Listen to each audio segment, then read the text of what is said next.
guys! Panibagong vlog na naman at simulan natin sa life ni Renata.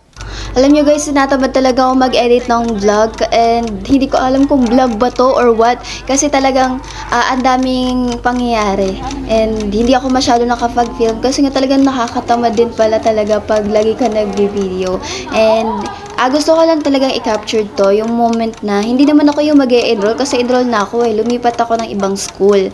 Hindi kami magkakasama, hiwa-hiwalay kami at the first time na magkakahiwa-hiwalay nga kami. Pero ang nakakatuwa lang is pare-pares lang kami ng strand na kinuha. Yun nga lang humiwalay ako. So sad to say na ako pa talaga yung bumukod.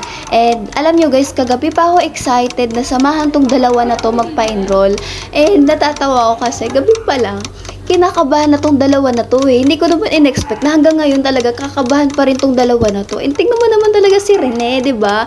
Nakakaloka. Talagang hindi namin alam kasi sabi niya gusto niya daw mag-UMS, especially gusto niya kasi nga gusto niya mag-teacher. Ang kukunin niya daw ay TLE. Sabi namin is mag-TBL na lang siya. Pero dahil nga talagang desire niya daw is mag-UMS.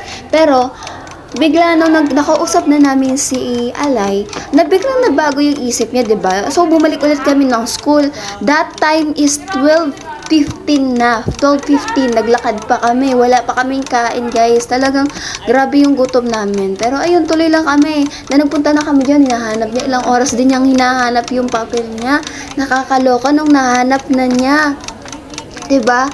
Nakakaloka talaga nung nahanap na niya yung papel niya. Hindi pala talaga niya pinalitan, guys. Hindi niya pinalitan. Sa sobrang kaba niya, hindi niya nasulat na mag-yuyum siya. Kasi dati, nagpasulat na ng form si ma'am na kung ano yung mga strand na kukunin namin. And kinuha niya that time is TBL. And biglang nagbago yung isip niya na gusto niya daw talaga is mag-UMS. Pero nakakatawa kasi hindi niya napalitan. TBL pa rin, guys. Ewan ko ba dito? Tapos sabi pa niya sa amin, nung bumalik na kami sa school, guys, humingi ako ng sign kay Lord na kapag hindi pumayag yung teacher na mag-TBL talaga ako, ayun, yun yung sign, mag-UMS na daw talaga siya. Pero yun, diba? For the haggard of At sa wakas nga ay naging okay na ang lahat at nakauwi na rin kami, guys. Bye po, bye po. Bagay po kayo sa vlog ko. Naguluhan. Support nga na to is in-interview ko na talaga siya. Yung kanina. Hindi ko binura, nakalimutan ko. Tapos na-stress ka pa. Nung bumalik tayo, hindi talaga binura kasi grabe talaga sila. Kita mo?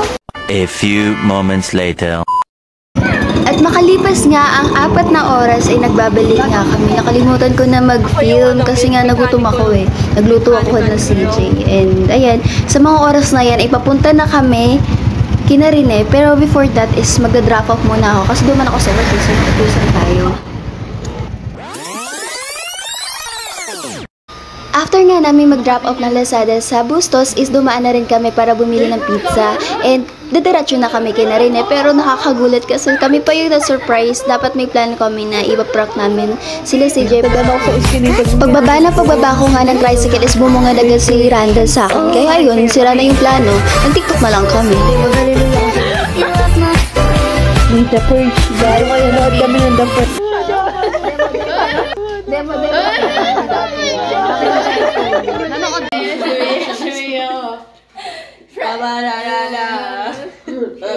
Kita ko dito.